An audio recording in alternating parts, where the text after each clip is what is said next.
नमस्कार। चलिए आज 6 अप्रैल 2026 की कुछ खास खबरों पर नजर डालते हैं और समझने की कोशिश करते हैं कि इनका मतलब क्या है। तो बिना देर किए सीधा आज की बड़ी खबरों पर चलते हैं। तो सबसे पहले बात करते हैं देश की। भारत के 2 राज्यों में कुछ बहुत ही दिलचस्प और बड़े बदलाव हो रहे हैं।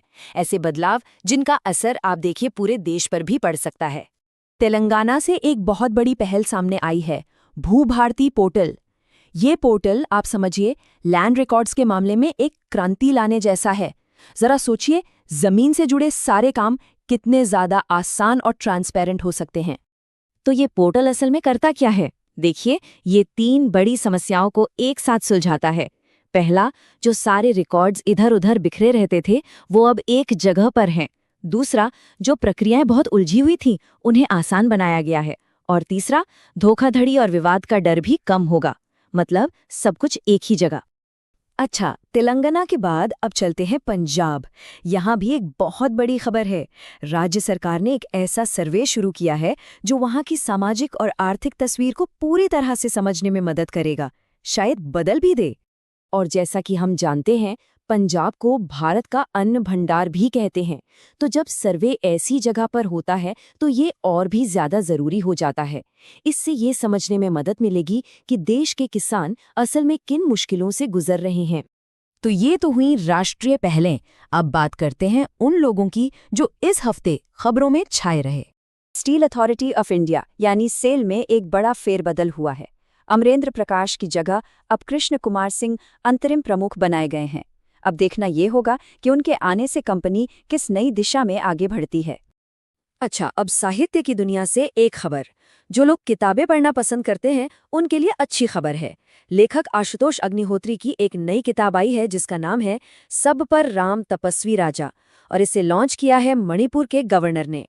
इनके अलावा 2 और नाम हैं जो इस हफ्ते बहुत चर्चा में रहे।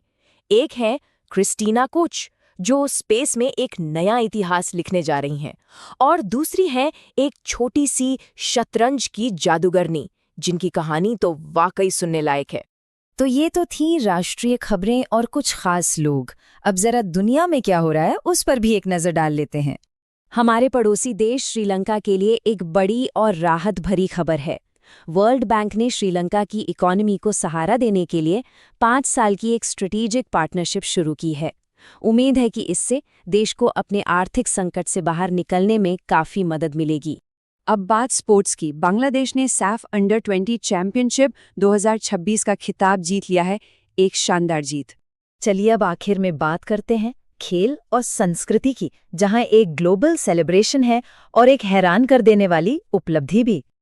आज 6 अप्रैल है, यानी विकास और शांति के लिए अंतर्राष्ट्रीय खेल दिवस। ये दिन हमें याद दिलाता है कि खेल और फिजिकल एक्टिविटी में कितनी ताकत है, समुदायों को जोड़ने की, लोगों की जिंदगी बदलने की। ये नंबर देखिए, 11। अब ये नंबर जरा ध्यान में रखिएगा क्योंकि अगली खबर इसी से जुड़ी है और कहानी बहुत कमाल की है। तो सिर्फ 11 साल की उम्र में बोधाना शिवनंदन इंग्लैंड की टॉप रैंक की महिला चेस प्लेयर बन गई हैं। उन्होंने 4 बार की ब्रिटिश महिला चैंपियन को भी पीछे छोड़ दिया है। सोचिए ये कितनी बड़ी और असाधारण बात है।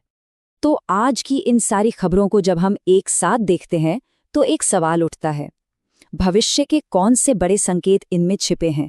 देखिए, एक तरफ तेलंगाना में डिजिटल गवर्नेंस है तो दूसरी तरफ 11 साल की एक बच्ची दुनिया जीत रही है। ये छोटी छोटी घटनाएं असल में आने वाले बड़े बदलावों की तरफ इशारा कर रही हैं। सोचने वाली बात है।